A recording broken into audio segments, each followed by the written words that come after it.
अस्सलाम वालेकुम। प्रोग्राम दिन भर के साथ मैं हूं इमरान सनाउल्लाह और सबसे पहले बात करते हैं T20 सीरीज़ में ऑस्ट्रेलिया के हाथों बदतरीन शिकस्त की। तो जनाब, पिच और कप्तान तब्दील मगर परफॉर्मेंस में कोई तब्दीली ना आई। ऑस्ट्रेलिया ने तीसरे और आखिरी T20 में पाकिस्तान को शिकस्त देकर T20 सीरीज़ में वाइट वॉश कर दिया है। मेज़बान टीम ऑस्ट्रेलिया ने पाकिस्तान का दिया गया 118 रन का हदफ सिर्फ 3 विकेटों के नुकसान पर ही पूरा कर लिया। ऑस्ट्रेलिया के शहर होबार्ट में खेले गए इस तीसरे T20 मैच के आखिरी मैच में कौमी टीम 20 ओवर्स भी मुकम्मल तौर पर ना खेल पाई और पूरी टीम 18.1 ओवर में 117 रन्स पर पेविलियन वापस लौट गई। पाकिस्तान के 7 खिलाड़ी डबल फिगर में भी दाखिल ना हो सके। जवाब में ऑस्ट्रेलिया ने जारहाना रवैया अपनाते हुए मतलूबा हदफ 11.2 ओवर्स में सिर्फ 3 विकेटों के नुकसान पर ही पूरा कर लिया। दूसरी तरफ चेयरमैन PCB मोहसिन नकवी कहते हैं कि चैंपियंस ट्रॉफी पाकिस्तान में ही कराएंगे। किसी भी मुल्क को खेल को सियासत में नहीं लाना चाहते और हमने ICC को खत भी लिखा था। जवाब का इंतजार है। और इसी पाकिस्तान की बदतरीन शिकस्त पर बात करने के लिए हमें ज्वाइन कर लिया है स्पोर्ट्स तजज़ियाकार इरफान ज़हीर ने। जी इरफान, पिछले 2 मैचेस में जो नतीजा रहा, तीसरे में वो भी तब्दील ना हो सका। मसला वही है कि पाकिस्तान की जो टॉप ऑर्डर बैटिंग लाइन है वो बुरी तरह फ्लॉप हो चुकी है। क्या कहेंगे, कहाँ कमी रह गई इस मर्तबा भी? इमरान, इसको हमें तीनों पैरामीटर में डिस्कस करना चाहिए। सबसे पहले हम बात कर लेते हैं टीम सिलेक्शन के हवाले से। मैं कई दफा बात कर चुका हूं कि आप अपनी सिलेक्शन कोर्सेज करते हैं। साइम अयूब, जिसने आपको 1 साल में आपने बड़ा इन्वेस्ट किया, आपने अच्छा परफॉर्म किया, ODI के अंदर विक्ट्री दिलवाई, आई थिंक सो उसको मस्ट होना चाहिए था। फिर आप एक तरह के प्लेयर, जिसमें मैं नाम लेता चलूं, बाबर आजम, रिजवान और अगर हम बात करें तो सलमान अली आगा, ये तीनों का स्ट्राइक रेट एक तरह का है। ये 100 या 100-120 के दरमियान क्रिकेट खेलते हैं। तो आप अपनी टीम के अंदर 3 एक तरह के बैटर नहीं रख सकते। तो पाकिस्तान ने क्या किया कि 3 बैटर जो स्लो खेलते हैं टॉप 5 पे रख दिए। दुनिया की मॉडर्न डे क्रिकेट की अगर बात करें तो इंटायरली चेंज हो चुकी है। अगर आप कल का मैच देखें, इंग्लैंड का और वेस्ट इंडीज का 219 चेज हुआ। भारत को देखें, उनके वर्ल्ड कप की जो टीम थी उसमें से 9 लड़के नए इंडक्ट किए गए। वो देखें 250 से ऊपर कर रहे हैं, 280 किया उन्होंने। तो ये अब आप खुद अंदाजा लगाएं कि पाकिस्तानी क्रिकेट T20 एक फॉर्मेट है। आप अपने आप को कहीं साइडलाइन नहीं कर सकते। और ये वो फॉर्मेट है जिसमें दुनिया क्रिकेट में सबसे अच्छी T20 क्रिकेट लास्ट 2 डेकेड में हमने खेली है। बट 1 साल से कंटिन्यूसली डिक्लाइन की तरफ इसलिए जा रहे हैं कि हम माइंड सेट को चेंज नहीं कर पा रहे, अडॉप्टेबिलिटी नहीं लेके आ रहे, जो मॉडर्न डे की रिक्वायरमेंट है उसको नहीं मीट कर पा रहे। तो ये मेरा ख्याल है कि सारा बड़ा अनफॉर्चुनेट पार्ट है। और दूसरा, इधर बॉलर की मैं जरूर बात करना चाहूंगा। अब जब ये देखते हैं ऑस्ट्रेलिया के बॉलर और हमारा कंपैरिजन करते हैं तो बहुत बड़ा डिफरेंस है। शाहीन की बात करें, नसीम की बात करें, हारिस रऊफ की बात करें। शाहीन को देखें तो तीनों मैचेस में सबसे एक्सपेंसिव बॉलर वो रहे। और इसी तरह आज के मैच में हमने देखा कि हारिस रऊफ को काफी 3 ओवरों में 35 हुए, उनको 43 हुआ। इसी तरह नसीम शाह बहुत एक्सपेंसिव रहे। तो अगर आप कंपैरिजन में देखते हैं नए लड़कों को तो वो कंपैरेटिवली बहुत अच्छी बॉलिंग कर रहे हैं। जंदाज ने आज 3 ओवरों में 17 रन दिए। मुकीम ने उस दिन 2 आउट किए थे 21 रन देके। इसी तरह आप ये देखें कि नए लड़के आके जब बेहतर परफॉर्म कर रहे हैं तो सीनियर लड़कों पे ये रिस्पॉन्सिबिलिटी आएगी कि वो आके अपनी स्टैंडर्ड क्रिकेट खेलें जो मॉडर्न डे की डिमांड है। बट मेरा ख्याल है कि this is the right time कि अब जब आप टेस्ट के अंदर कई लड़कों को बिठा रहे हैं, ODI के अंदर बिठा रहे हैं, तो T20 मेरा ख्याल है कि सबसे इनोवेटिव आपका फॉर्मेट है। तो पाकिस्तानी क्रिकेट बोर्ड को चाहिए, आई एम श्योर कि आकिब जवेद आप वो कोचिंग के तरफ भी आ रहे हैं। तो ये जहाँ वो सिलेक्शन की बात कर रहे थे तो इधर आके इन लड़कों के ऊपर भी बात करेंगे। बाबर रिजवान, सलमान अली आगा या खासतौर पर बाबर रिजवान की बात करें, देखिए ये आपके मेन प्लेयर है, इस पर कोई शक नहीं है। बट हमने उसका क्या करना है जब पाकिस्तान को विक्ट्री नहीं दिलवा पाएंगे। लेकिन इरफान, आज के मैच में रिजवान का ना खेलना आप उसको कैसे देखते हैं? कप्तानी के हवाले से इमरान कह रहे हैं आप? जी, आज के मैच में रिजवान नहीं खेले ना, तो आप इसको कैसे देखते हैं कि इतने इंपॉर्टेंट मैच में उनका टीम से बाहर रहना आज? मेरा ख्याल है रन देना चाहिए था रिजवान को। 2 मैच, पिछला मैच तो मेरा ख्याल है पाकिस्तान सिर्फ प्योरली फील्डिंग की वजह से हारा है। अगर हम वो कैचेस ग्रैब कर लेते तो पाकिस्तान मेरा ख्याल है कि इजीली वो मैच जीत सकता था। रिजवान को रन देना चाहिए था। 3 मैचेस के जाता आगे, ऑब्वियसली हल्की सीरीज है, उसमें आप चांस कर सकते थे, सलमान अली आगा को अपॉर्चुनिटी देते। बट मेरा तो ख्याल है कि सलमान अली आगा का T20 फॉर्मेट के अंदर शायद पोजीशन कुछ स्टेक पे है और मुझे नहीं लगता कि वो शायद اپنی جگہ فیوچر میں لمبے ٹائم کے لیے سروائیو کر پائیں گے انٹل انلیس کہ بہت زیادہ اپنی گیم کو آلٹر کریں. ٹیسٹ کی بات کریں, او ڈی اے کی بات کریں, آئی ایم شیور کہ وہ ٹیم کے سب سے one of most integral part ہے. بٹ شارٹر فارمیٹ میں T20 میں میرا خیال ہے ان کی پلیئرز کے اوپر خود کافی کوسچن مارک ہے. تو رضوان کو کانفیڈنس دینا چاہیے تھا, لے کے چلنا چاہیے تھا. یہ چاہے اس کو ریسٹ کا نام دے دیں, چاہے بٹھانے کا نام لے لیں, بٹ میرا خیال ہے کہ یہ that is not a wise decision, اس کو کنٹینیو کرنا چاہیے تھا. ٹھیک ہے, بہت بہت شکریہ آپ کا. عرفان ظہیر ہمارے ساتھ موجود تھے اور اس اہم معاملے پر بات بھی کر رہے تھے. بہرحال پاکستان کو تیسری لگاتار شکست ہوئی ہے اس T20 سیریز کے تمام میچز پاکستانی ٹیم ہار گئی ہے, اور مسئلہ وہی ہے جو کہ پرانا مسئلہ ہے. ٹاپ آرڈر ہمارا نہیں چل پا رہا اور بالرز بھی کچھ اچھا پرفارم نہیں کر پا رہے. اگر یہ دونوں نہیں کر پا رہے تو فیلڈرز نے بھی یہی سوچ لیا کہ ہم کیوں اچھا پرفارم کریں, اور پچھلے 2-3 میچز میں ہم نے دیکھ لیا کہ پاکستان کی فیلڈنگ کتنی خراب تھی. تو شکست تو پھر اگر ایسی پرفارمنس کے بعد ہم کامیابی کی امید رکھیں تو وہ ذرا مشکل کام ہے. تو بہرحال یہ پاکستان کو بدترین اس میں شکست ہوئی ہے. دیکھتے ہیں آنے والے دنوں میں کمزوریوں پر کس طرح سے قابو پایا جاتا ہے. ایک اور اہم معاملے پر بات کر لیتے ہیں جی. تو جناب وزیر اعلیٰ خیبر پختونخوا علی امین گنڈاپور نے وزیر اعظم کو مشترکہ مفادات کونسل کا اجلاس بلانے کے لیے خط بھی لکھا ہے, اور خط میں وزیر اعظم سے اجلاس کا انعقاد یقینی بنانے کی درخواست کی گئی ہے. دوسری طرف نیشنل الیکشن پلان پر ایپیکس کمیٹی کا اجلاس ایک دن کے لیے مؤخر کر دیا گیا ہے. وفاقی وزیر اطلاعات نے بیٹھک کل بلانے کی اطلاع دے دی ہے. ان کا کہنا تھا کہ ایپیکس کمیٹی کا اجلاس وزیر اعظم شہباز شریف کی طبیعت کی خرابی کی وجہ سے ملتوی کیا گیا ہے. اجلاس اب کل ہوگا جس میں اعلیٰ سول اور عسکری قیادت بھی شریک ہوں گی. اجلاس میں انسداد دہشت گردی اور امن و امان کی صورتحال کا تفصیلی جائزہ لیا جائے گا. ادھر بانی پی ٹی آئی کی رہائی کے لیے تحریک انصاف نے 24 نومبر کو ملک بھر میں احتجاج کا اعلان کر رکھا ہے, اور پشاور میں تحریک انصاف کی قیادت کی سربراہی ایک جنگ بن گئی ہے. بشرا بیوی اور وزیر اعلیٰ خیبر پختونخوا علی امین گنڈاپور سیاسی قیادت کی سربراہی کی جنگ میں ایک دوسرے کے مد مقابل ڈٹ گئے ہیں, اور بشرا بیوی کا یہ کہنا ہے کہ کارکن ہر صورت اسلام آباد پہنچنے کو یقینی بنائیں. احتجاج میں اہم کردار ادا کرنے والوں کو عہدے اور پارٹی ٹکٹ دیے جائیں گے. پارٹی ٹکٹ عہدے دینے کے بیان پر پی ٹی آئی اراکین اور صوبائی وزراء نے تحفظات کا بھی اظہار کیا ہے, اور آج وزیر اطلاعات اسما بخاری نے بشرا بیوی کو سخت تنقید کا نشانہ بھی بنایا ہے. ان کا کہنا ہے کہ غیر سیاسی خاتون ریموٹ کنٹرول سے ایک وزیر اعظم کو چلایا کرتی تھیں. سیاست کرنی ہے تو پھر کھل کر آئے. انہوں نے مزید کیا کہا, آئیے دیکھتے ہیں. سیاسی خاتون ہے, خاتون اول, وہ صرف ریموٹ کنٹرول پہ ایک وزیر اعظم کو چلایا کرتی تھی. کون سی ٹرانسفر پوسٹنگ ہوگی, اتنی ہی غیر سیاسی تھی. اب وہ تقریر کی شکل میں عمران خان کا پیغام پہنچا رہی ہیں, بھائی سیاست کرنی ہے کھل کے کرو. وہ سیاست میں آپ آ چکی ہیں, سیاست میں آپ پہلے بھی تھی. سیاست دل گردے کا کام ہے, کھل کے کرے, کرنا ہے تو. الجہاد الجہاد کے نعرے لگے ہیں کے پی کے وزیر اعلیٰ ہاؤس کے اندر. جہاد کس کے خلاف ہے؟ ریاست کے خلاف. ریاست کے خلاف جہاد حکومتیں نہیں کرتی. جو پاکستان میں انتشار چاہتے ہیں, جو پاکستان کے اندر فساد برپا کرنا چاہتے ہیں, وہ اگر طالبان کی طرح الجہاد کے نعرے لگائیں گے تو پھر ان کے ساتھ وہی سلوک ہوگا جو خارجیوں کے ساتھ کرنا چاہیے. وزیر اطلاعات پنجاب کی گفتگو آپ نے دیکھی. اسی معاملے پر بات کرنے کے لیے اس وقت ہمیں جوائن کیا ہے بیروشی پشاور یاسر حسین نے. اب یاسر, بڑے دنوں سے بات ہو رہی ہے احتجاج کی, 24 تاریخ کو پی ٹی آئی نے اس کا اعلان بھی کر رکھا ہے. یہ بتائیے گراؤنڈ پہ اس وقت کیا تیاری نظر آ رہی ہے, اس کو لیڈ کون کرے گا؟ جی دیکھیں, ایک تو تحریک انصاف کی جانب سے جو ہے یہ 24 نومبر کو جو دھرنا دیا جا رہا ہے, اس حوالے سے تیاریاں جو ہیں اس کو حتمی شکل دینے کے لیے روزانہ کی بنیاد پر 2 سے 3 اجلاس منعقد کیے جا رہے ہیں. اسی طرح جو پی ٹی آئی کے 2 روز قبل جو پنجاب کے عہدیدار اور جو ارکان پنجاب اسمبلی تھے, ان کا اجلاس پشاور سی ایم ہاؤس میں ہوا, جس کی اجلاس کی قیادت بیرسٹر گوہر نے کی. لیکن اس اجلاس میں جو ہے اہلیہ بانی تحریک انصاف بشرا بیوی نے بھی پردے کے پیچھے بیٹھ کر خطاب کیا, اور اس خطاب میں انہوں نے جو ہے ہدایات جاری کی, بلکہ انہوں نے پیغام پہنچایا بانی تحریک انصاف کی رہائی کے حوالے سے.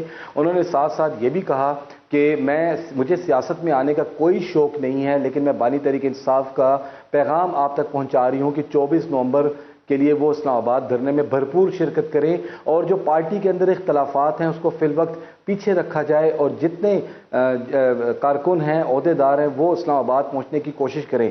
ہمارے جو ذرائع ہیں ان کا یہ کہنا ہے کہ سی ایم ہاؤس کی جو پنجاب کے عہدیداروں کے سامنے جو بشرا بیوی نے خطاب کیا وہ تقریباً آدھے گھنٹے سے زائد کا خطاب تھا, لیکن وہ پردے کے پیچھے تھا. مائک لے کے انہوں نے وہ خطاب کیا, جس کے بعد کارکنوں نے کافی نعرے بازی بھی کی. کل بھی جو ہے سی ایم ہاؤس پشاور میں اجلاس جاری رہے, جن میں مالاکنڈ ریجن بھی تھے کا اجلاس ہوا, پشاور ریجن کا ہوا اور ساؤتھ ریجن کا ہوا.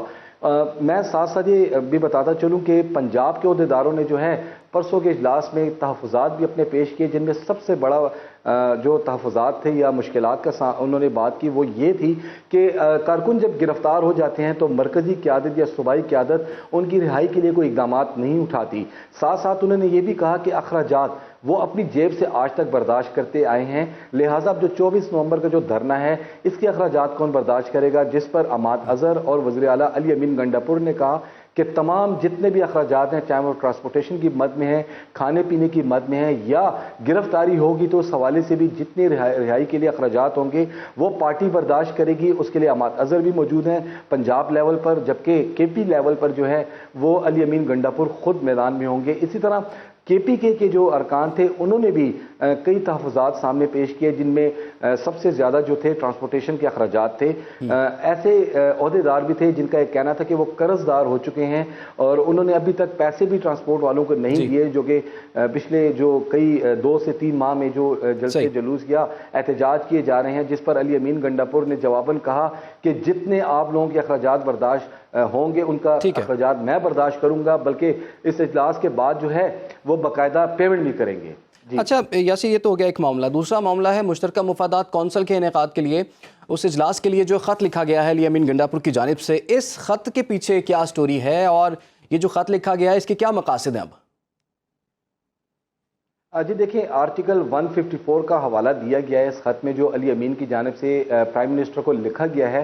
उसमें आर्टिकल में कहा गया है कि 90 डेज़ के अंदर ये CCI का जो इजलास है ये मुनक्किद होना इंतहाई लाजिम होता है, लेकिन लास्ट इजलास जो था वो जनवरी 2024 में मुनक्किद हुआ था। उसके बाद अभी तक ये मुश्तरका मफादात कौंसिल का जो इजलास है ये मुनक्किद नहीं हुआ। इसमें बेसिकली जो उन्होंने ख़त में जो जिक्र किया है वो सूबों के हवाले से किया है कि सूबों में जो मसाइल चल रहे हैं और जो ख़ासकर KPK में जो दहशतगर्दी का मसला है उस हवाले से उन्होंने ये ख़त लिखा है कि फौरी तौर पर CCI का ये इजलास बुलवाया जाए और उसमें जो जो सूबों के हवाले से मसाइल हैं, जिनमें माशी मसाइल भी हैं, वो सामने रखे जाएं और उनको फौरी हल किया जाए।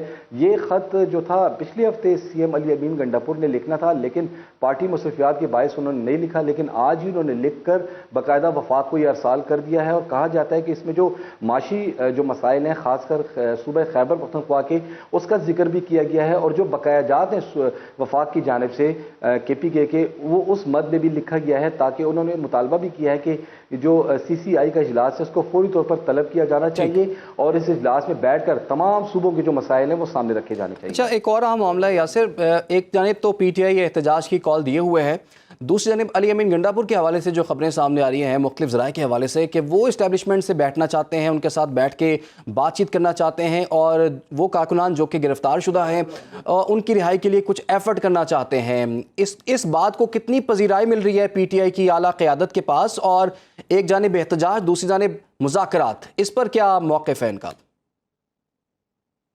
जी देखिए, इस हवाले से मेरी वज़ीर आला के भाई फैसल अमीन गंडापुर से आज ही टेलीफोन पर बात हुई।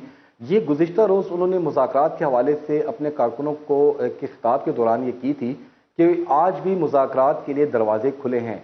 और सिर्फ इस्टेब्लिशमेंट की बात नहीं की उन्होंने साथ साथ फेडरल गवर्नमेंट की भी बात की है और इस्टेब्लिशमेंट के हवाले से भी उन्होंने ये बात की है कि आया अगर वो मुज़ाकरात करना चाहते हैं तो उनके पास अभी वक्त है, वो अपनी एक टीम मुकर्रर करें और वो हमारे साथ मुज़ाकरात करें।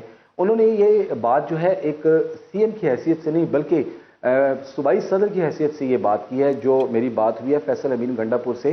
साथ साथ उन्होंने ये भी कहा कि इस वक्त उनकी लीडरशिप जो है मरकजी वो भी मौजूद है। अगर मुज़ाकरात के लिए फेडरल गवर्नमेंट या एस्टेब्लिशमेंट संजीदगी का मुजाहरा करती है और तो वो बेसिकली उनका जो डिमांड है वो यही है कि बानी तहरीक इंसाफ की रिहाई, और इस रिहाई के हवाले से अगर कहीं लचक दिखाती है फेडरल गवर्नमेंट या एस्टेब्लिशमेंट तो उसके लिए तहरीक इंसाफ मुज़ाकरात के लिए तैयार है। लेकिन उन्होंने ये भी साथ कहा है, जो मुझे मालूमात हुई वो यही है कि इस हवाले से ना फेडरल गवर्नमेंट संजीदगी का मुजाहरा कर रही है ना एस्टेब्लिशमेंट। ठीक है, बहुत शुक्रिया आपका यासिर हुसैन। ہمارے ساتھ اور اس اہم معاملے پر بات بھی کر رہے تھے. پاکستان تحریک انصاف کے حوالے سے آپ کو یہ ہم بتا رہے ہیں کہ وہ ایک جانب تو انہوں نے احتجاج کی کال بھی دی ہوئی ہے, دوسری جانب یہ بھی خبریں جو ہیں وہ سامنے آ رہی ہیں کہ اس وقت جو ہے وہ مذاکرات کا راستہ بھی ہموار کیا جائے. اور اب آگے بڑھ لیتے ہیں جی, ایک اور اہم معاملے پر ہم بات کر لیتے ہیں. سموک کی بات کرتے ہیں. ہواؤں کا رخ تبدیل ہونے سے پنجاب میں سموک کی شدت میں قدرے کمی واقع ہوئی ہے. دوسری طرف صوبے کی فضا بدستور مضر صحت ہے. لاہور فضائی آلودگی میں آج پھر دنیا بھر میں دوسرے نمبر پر ہے. ماہرین موسمیات نے آئندہ دنوں میں سموک کی شدت میں مزید کمی کی بھی پیشگوئی کر دی ہے, اور نوٹیفیکیشن کے مطابق لاہور اور ملتان میں یونیورسٹیز اور کالجز 24 نومبر تک بند رہیں گے. یونیورسٹیز اور کالجز کو آن لائن کلاسز پر منتقل کر دیا گیا, اور سموک کی صورتحال بہتر ہونے پر لاہور اور اس کے علاوہ ملتان کے علاوہ پنجاب بھر کے تمام اضلاع میں تمام تعلیمی ادارے کھولنے کا فیصلہ کر لیا گیا ہے. لاہور اور ملتان کے تعلیمی ادارے ابھی نہیں کھلیں گے. ڈی جی ماحولیات محکمہ ماحولیات عمران حامد شیخ کے جاری نوٹیفیکیشن کے مطابق تعلیمی ادارے 19 نومبر سے معمول کے مطابق کھلیں گے. تعلیمی اداروں میں طلبہ اور فزیکل حاضری لازمی ہوگی. اور اسی تمام تر معاملے پر بات کرنے کے لیے اس وقت ہمیں جوائن کر لیا ہے ہمارے نمائندے علی شیراز نے, اور دیگر لوگوں سے بھی ہم بات کریں گے. چیف میٹرولوجسٹ علیم الحسن صاحب نے بھی جوائن کر لیا ہے. علیم الحسن صاحب, سر آپ بتائیے گا, اس وقت سموک جو ہے وہ کافی چھٹی ہوئی ہے, اور ہم دیکھ رہے ہیں لاہور میں بھی ویو اس وقت کلیئر ہے. اس وقت آنے والے دنوں میں اس کی کیا صورتحال آپ دیکھ رہے ہیں اگر بارش نہیں بھی ہوتی؟ آنے والے دنوں میں بھی ونڈ کا جو ہے یہی پیٹرن انشاءاللہ 3-4 روز کے لیے پریویل کرے گا, لیکن اس کی سپیڈ گریجول کم ہو رہی ہے. اس کی وجہ سے مارننگ آورس میں فوگ کی ڈیولپمنٹ کے چانسز ہیں, لیکن پھر بھی دن کے دوران جو ہے وہ ہمیں سنی ونڈوز ملیں گی. ایئر کوالٹی انڈیکس جو ہے وہ امپرووڈ ہی رہے گا انشاءاللہ. اچھا, جس طرح سے پہلے ہم نے دیکھا تھا AQI وہ 1000 اس سے بھی اوپر اور اس سے بھی زیادہ 2000 سے بھی اوپر چلے گیا ہوا تھا کچھ ٹائموں میں, تو آپ یہ بتائیے کہ دوبارہ تو اس سموک کی شدید لہر کا سامنا نہیں کرنا پڑے گا لاہور اور دیگر علاقوں کو؟ ہوپ فلی AQI تو اس رینج میں نہ جائے, کیونکہ فوگ کی ڈیولپمنٹ سٹارٹ ہو جائے گی. اس کی وجہ سے جو ہے نا وہ فوگ سیٹل ڈاؤن کرتی رہے گی اس کو انشاءاللہ. ٹھیک ہے سر, آپ ہمارے ساتھ رہیے. علی شیراز بھی ہمارے نمائندے موجود ہیں. علی, ہم دیکھ رہے ہیں کہ امید تو نہیں تھی اتنی جلدی کہ فوگ جو ہے تھوڑی سی اس میں کمی سموک میں کمی آ جائے گی, لیکن ایسا ہو گیا ہے. اس کی وجوہات کیا ہیں, اور جو SOPs اپنائے گئے تھے کیا ان کی وجہ سے یہ معاملہ ہوا؟ جی بالکل, سب سے پہلے تو میں بتاؤں کہ جتنے ادارے اور جتنے ایسے پریس کانفرنس اور اتنے بیانات جو جاری کیے گئے ہیں, اس کے باوجود لاہور کا جو ایئر کوالٹی انڈیکس ہے وہ کنٹرول میں نہیں آ رہا تھا, اور یہ 2000 سے بھی کراس کر گیا تھا. یہاں پر بات جو اگر کی جا رہی ہے کہ آج اگر ویدر ٹھیک ہے اور بادل صاف ستھرا نظر آ رہا ہے, تو اس کی 2 بنیادی وجہیں ہیں. ایک تو مغربی ہوائیں جو چل رہی ہیں, ایک اس کی وجہ سے, دوسرا جو ہے اب فوگ جو ہے اب آپ کو اندازہ ہوگا جب آپ صبح گھر سے نکلتے ہیں اور گاڑی کو دیکھتے ہیں تو اس کے اوپر ہلکے ہلکے پانی کے قطرے ہوتے ہیں. اس کا مطلب ہے کہ سموک بھی جو ہے اس وقت آپ کو نظر آتی ہے, اور سموک کی وجہ سے جو پانی اس کے اندر جو اس کے اندر کیمیکلز مکمل ہو کے جس ٹائم وہ بادلوں کی طرف جاتے ہیں, اور جتنا سموک کا جو سموک ہوتا ہے اس کو وہ ٹھہراؤ دے دیتے ہیں, اور اس کے دباؤ کی وجہ سے جو فوگ کا دباؤ ہے اس کی وجہ سے وہ کافی حد تک جو ہے وہ ڈاؤن ہو جاتا ہے, جس کی وجہ سے آج آپ کو لاہور کا ایئر کوالٹی انڈیکس بہتر لگ رہا ہوگا. اس سے پہلے اگر بات کی جائے تو ہفتہ اور اتوار کے روز معمول کے مطابق جو ہیں وہ دفتر نہیں چل رہے ہوتے, جبکہ بہت سارے ادارے بند ملتے ہیں. اسی طرح جو SOPs بنائے گئے تھے جس میں 4 بجے ریسٹورنٹس کی جو ہے انڈور ڈائننگ کو بند کیا گیا تھا, اور اس کے بعد 8 بجے ریسٹورنٹ بند کر دیے گئے تھے, اس کا بھی یہ امپیکٹ آیا ہے کہ اس کی وجہ سے ٹریفک کا فلو روڈ کے اوپر جو ہے وہ کم ہوا, جس کی وجہ سے ایئر کوالٹی انڈیکس کچھ بہتر ہو گیا. لیکن بات یہ ہے کہ آج سے کیونکہ روٹین کی زندگی شروع ہو گئی ہے اور فوگ ہے, اس کا اپنا امپیکٹ ہوگا کہ ٹمپریچر آہستہ آہستہ ڈاؤن جائے گا, لیکن اس کا یہ حل نہیں ہے. یہ تو اللہ پاک نے ہم پارے پہ کرم کیا اور ساتھ ساتھ فوگ کا کچھ سلسلہ شروع ہوا اور یہ ڈاؤن ہو گیا, جبکہ محکموں کی جو ذمہ داریاں تھیں, جو محکمہ ماحولیات کی ذمہ داری تھی, انہوں نے اپنا کردار اس طریقے سے ادا نہیں کیا. آج بھی آپ دیکھ لیں کہ وہی باتیں چل رہی ہیں کہ زگ زیگ ٹیکنالوجی کے اوپر جو بٹے تھے ان کو ہم بند کر رہے ہیں, اس کے ساتھ ساتھ جو سموک پھیلانے والی فیکٹریاں ہیں ان کو ہم سیل کر رہے ہیں, جرمانے کر رہے ہیں. تو یہ کوئی آج کا ایشو نہیں ہے, یہ 2016 سے لاہور کے ساتھ جڑا ہوا ہے. 2016 سے لے کے اب تک ہم ان زگ زیگ ٹیکنالوجی اور جو دھواں چھوڑنے والی فیکٹریاں ہیں ان کو صرف جرمانے اور سیل کرنے کے عمل میں پھنسے ہوئے ہیں, جبکہ یہ ہونی ہی نہیں چاہیے تھی. دوسرا بڑا امپیکٹ جو آتا ہے ٹریفک کا, اب ٹریفک کی بات کرتے ہیں تو ٹریفک کا وہ کہتے ہیں کہ دھواں چھوڑنے والی جو گاڑیاں ہیں وہ سڑک پہ نہیں آنی چاہیے، اس کا فٹنس سرٹیفکیٹ ہونا چاہیے. تو یہ تو ایک قانون ہے. اگر یہ قانون ہے تو اس کے قانون کے مطابق کوئی بھی ایسی گاڑی جو دھواں چھوڑتی ہو یا جس کا فٹنس سرٹیفکیٹ نہ ہو وہ روڈ پر آنی ہی نہیں چاہیے. آج ہم دیکھتے ہیں کہ اتنی گاڑیاں پکڑ لیں، اتنا کروڑ روپیہ جرمانہ کر دیا. یہ جرمانہ کرنا، گاڑیاں پکڑنا کوئی حل ہی نہیں ہے. اس کو سسٹم میں لے کے آئیں. وہ گاڑی روڈ پہ آئے ہی کیسے جو جس کے پاس فٹنس سرٹیفکیٹ نہیں ہے. یہ کوئی پہلی دفعہ سموک کا ایشو یہاں پہ نہیں ہوا، یہ بڑے عرصے سے چلتا آ رہا ہے. اور یہ اگر آپ نے فٹنس سرٹیفکیٹ چیک کرنے تھے تو آج سے 5 سال پہلے آپ گاڑیوں کے چیک کرتے، 8 سال پہلے آپ سسٹم لگاتے تاکہ آج یہ جو 2000 کراس کیا ہے ایئر کوالٹی انڈیکس، اس کے اوپر قابو پایا جا سکتا. یہ آپ نے اچھی بات کی ہے کہ 8-10 سال پہلے اگر یہ کام کر لیا جاتا تو پھر 8-10 سال کا ہمیں پلان نہ دینا پڑتا کہ سموک پر اس طرح سے قابو پانا ہے، اور 2032 تک کا جو ٹائم دیا ہے گورنمنٹ کی جانب سے جو پلان سامنے آیا ہے. آگے بڑھتے ہیں جی. علیم الحسن صاحب آپ یہ بتائیے ابھی آنے والے دنوں میں موسم کیسا رہے گا؟ کچھ نومبر کے اینڈ میں یا دسمبر کے سٹارٹ میں کوئی بارش کے امکانات موجود ہیں؟ آج بھی ہم دیکھ رہے ہیں کافی دھوپ نکلی ہوئی ہے اور سردی کی وہ شدت نہیں ہے جو کہ نومبر میں ہونی چاہیے. نہیں، آنے والے دنوں میں ابھی نومبر کے جو دن رہ گئے ان میں تو بارش کے امکانات نہیں ہیں، لیکن 22, 23, 24 ان دنوں میں ایکسٹریم ہمارے نارتھ گلگت بلتستان اور KPK کے اپر پارٹ سے ایک ویدر سسٹم اور گزرے گا. اس کی وجہ سے تھوڑا سا ٹیمپریچر مزید ڈراپ ہوں گے اور گریجولی یہ جو سنی ونڈوز ہیں دن کی یہ بھی اب 3-4 روز کے بعد کم ہوتی جائیں گی. مارننگ کی فوگ جو ہے وہ بڑھتی جائے گی تو آپ کو انشاءاللہ وہ فیلنگ بھی آئے گی سردی والی، ٹیمپریچر بھی ڈراپ ہوں گے. تو یہ 3-4 روز کے بعد ہے انشاءاللہ یہ چیزیں. ٹھیک ہے. اچھا علی آپ یہ بتائیے گا، یہ جو نوٹیفیکیشن بھی جو اب جاری ہوا ہے حکومت کی طرف سے اور بتایا گیا کہ لاہور اور ملتان کے علاوہ جو باقی اضلاع ہیں وہاں کے جو سکولز ہیں وہ اب آن لائن سے ختم کر کے دوبارہ سے اب فزیکل میں آ گئے ہیں، تو آپ کو کیا لگتا ہے کہ اس نوٹیفیکیشن کے حوالے سے آنے والے دنوں میں باقی لاہور اور ملتان کے لیے بھی ایسا نوٹیفیکیشن آ سکتا ہے؟ جی، لاہور اور ملتان کی اگر بات کریں تو یہاں پر ایئر کوالٹی انڈیکس بہت اوپر جا چکا تھا، جبکہ جو پنڈی کا ایئر کوالٹی انڈیکس ہے وہاں پر کیونکہ مغربی ہواؤں کی وجہ سے وہ تھوڑا سا تھم گیا ہے، جس کی وجہ سے آپ کو لاہور کا ویدر بھی آپ کو اچھا محسوس ہو رہا ہے.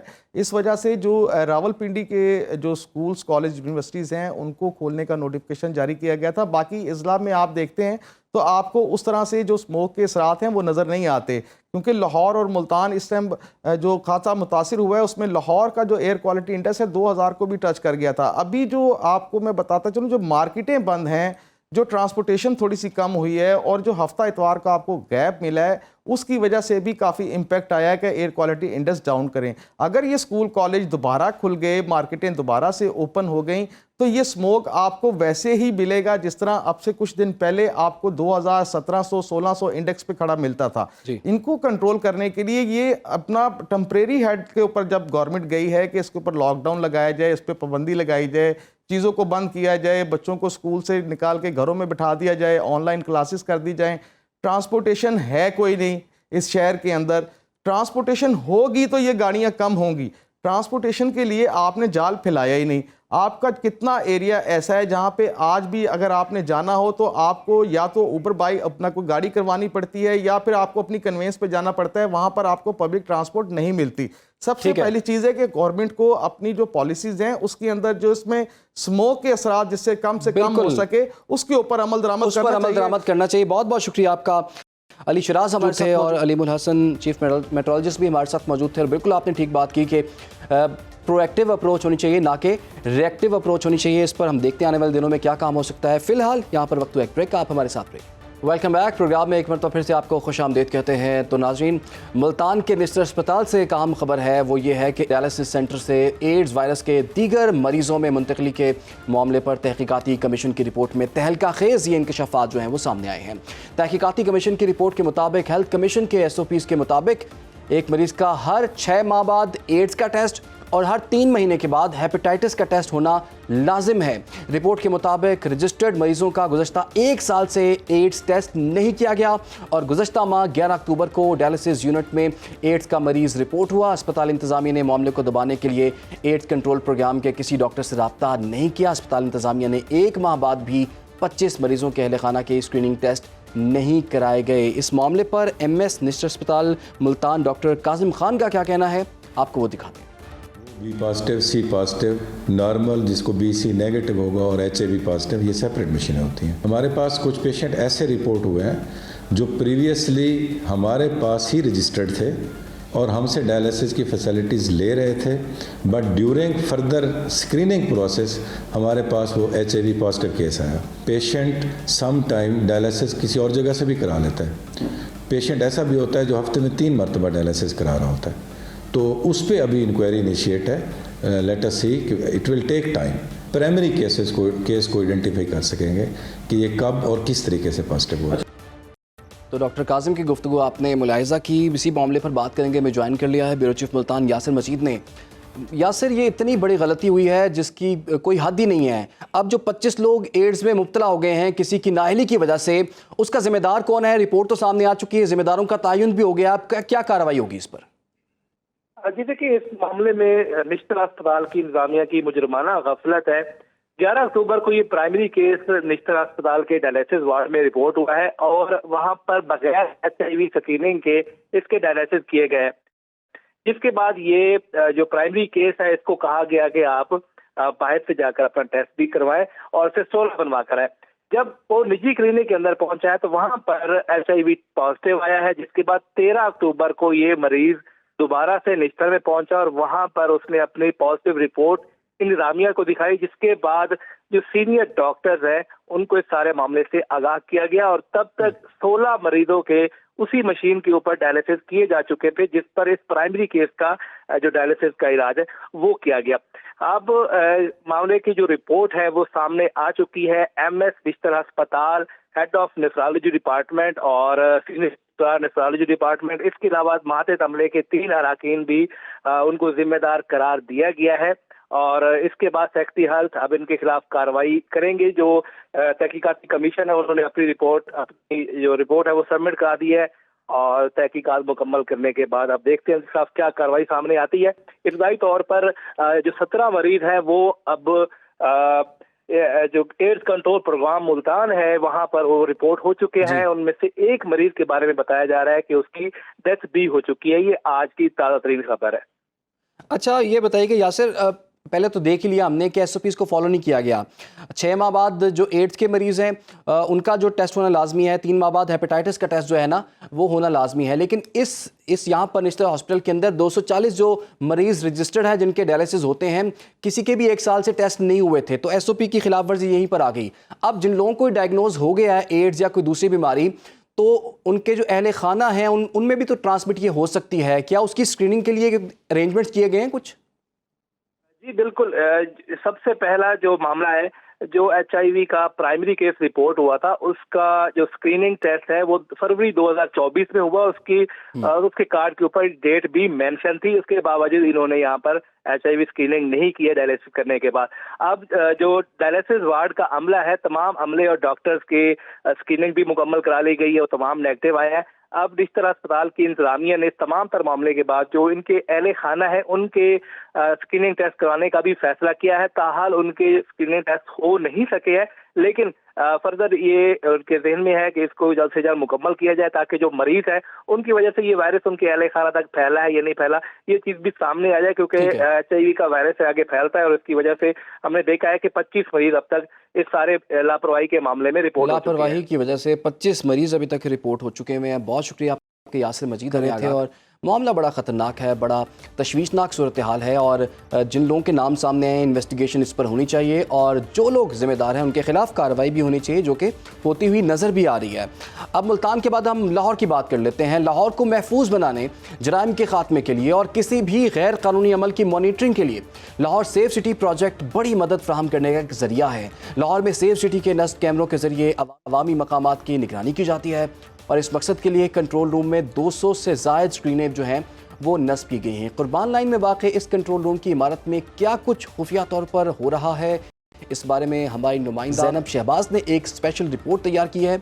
आइए रिपोर्ट देखते हैं। इस वक्त मैं जिस बिल्डिंग में मौजूद हूँ ये पंजाब सेफ सिटी का हेड क्वार्टर है। इसको IC3 भी कहा जाता है। यहाँ से लाहौर की निगरानी किस तरह से की जाती है और जदीद टेक्नोलॉजी के मुताबिक किस तरह से यहाँ पे डिपार्टमेंट काम कर रहे हैं, आज आपको दिखाते भी हैं और आपको बताते भी हैं। पंजाब सेफ सिटीज़ अथॉरिटी जो है ये 2016 में इसको इस्टेब्लिश किया गया। इसका कॉन्सेप्ट ये था कि चूँकि पुलिसिंग के हवाले से और जो हमारे दीगर भी लॉ एंड ऑर्डर सिक्योरिटी के मामलात हैं उनको यहाँ से मॉनिटर किया जाए कैमरास के थ्रू, और टेक्नोलॉजी को बुरकार लाते हुए क्राइम प्रिवेंशन और डिटेक्शन में इसको हेल्प दी जा सके। आप जिस जगह पे खड़ी हैं ये हमारा PPIC3 लाहौर सेंटर है, जिसमें हमारा ये IC3 से मुराद है integrated command control and communication centre.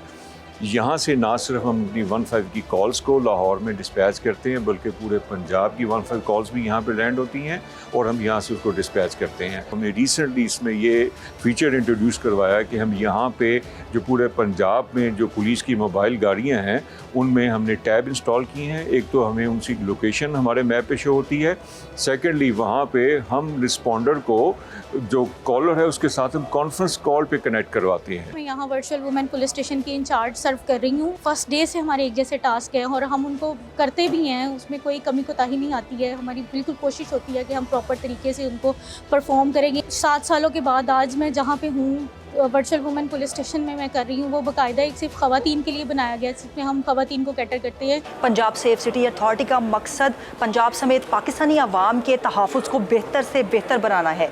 Cameraman Adnan Bhatt के साथ ज़ैनब शहबाज, सुनो न्यूज़ लाहौर। तो ज़ैनब शहबाज की अपने रिपोर्ट मुलाहिज़ा की और सेफ सिटी में किस तरह से ऑपरेशंस किए जाते हैं और किस तरह से ये सारा काम पूरे लाहौर पे नज़र रखी जाती है, इस पर हम बात करेंगे। ब्यूरो चीफ लाहौर तारिक गौरी साहब हमारे साथ मौजूद होंगे, लेकिन उससे पहले एक छोटी सी ब्रेक हमें लेनी है। आप लोग हमारे साथ रहिए। वेलकम बैक जी। ब्रेक पे जाने से पहले हम बात कर रहे थे सेफ सिटी जो प्रोजेक्ट है उस हवाले से बात हो रही थी कि इतना ज़बरदस्त ये प्रोजेक्ट है, लेकिन मसला यहाँ पर ये आ रहा है कि 30% से ज़ायद इसके जो कैमरे हैं ना वो इस वक्त या तो ख़राब हैं या तो मुरम्मत तो उनको दरकार है, लेकिन ऐसा हो नहीं पा रहा और लोकल कैमरे जब लगाए जाते हैं उस तरह से वो परफॉर्म नहीं कर पाते। तो इतना बड़ा ये अरबों रुपए का ये मंसूबा है, 12 अरब रुपए की इसकी लागत थी, 8000 कैमरे इसमें नस्ब थे, 30% जो हैं वो इस वक्त नाकारा हो चुके हैं। किस तरह से लाहौर को हम महफूज बनाएंगे और किस तरह से ये इम्पैक्ट करेगा, बात करेंगे ब्यूरो चीफ तारिक गौरी साहब से। तारिक गौरी साहब, सबसे पहले आपके वक्त का बहुत शुक्रिया। ये बताइए ये सेफ सिटी लाहौर का जो प्रोजेक्ट है, बेसिकली ये प्रोजेक्ट है क्या, इसका मकसद क्या था और मकसद हासिल करने में किस हद तक हम कामयाब हुए? देखिए, सेफ सिटी प्रोजेक्ट जो था इसका बुनियादी मकसद था कि लाहौर को महफूज बनाना, शहरियों को ऐसा आज़ादाना माहौल फराहम करना ताकि वो बग़ैर किसी खौफ व ख़तर जो है अपनी नकल व हमल कर सकें। इसी तरह जो है पुलिस को जदीद टेक्नोलॉजी फराहम करना ताकि वो इसके साथ अफादियत हासिल कर सकें। इसी तरह ट्रैफिक पुलिस को जो है वो मुआवनत करना, वो ई चलान का सिस्टम मुतारफ़ करा सकें। इसी अगर हम बात करें इस वक्त ट्रैफिक में जो मेन प्रॉब्लम आ रही है या जो कैमरे जो हैं 2333 कैमरे इस वक्त जो हैं वो गैर फ़ाल हैं। इसकी जो बुनियादी वजह हुई, जिस कंपनी को ये कॉन्ट्रैक्ट दिया गया था वो चाइना की निजी कंपनी थी। जिस वक्त ये प्रोजेक्ट लॉन्च किया गया और उसके साथ कॉन्ट्रैक्ट किया गया तो उनके अंदर शामिल था कि जब ये प्रोजेक्ट लग जाएगा तो लगने के बाद उसकी जो टेक्निकल स्किल्स हैं और इसकी जो टेक्निकल जो मावनत होगी वो कंपनी फराहम करेगी, लेकिन उनके साथ कॉन्ट्रैक्ट जो है वो ख़त्म हो गया और वो इस वक्त जो है हम लोगों के सेफ सिटी अथॉरिटी के पास ऐसी कोई हुनरमंद नहीं है जो इसको इन जो कैमरे इस वक्त ख़राब हैं उनको ठीक कर सकें।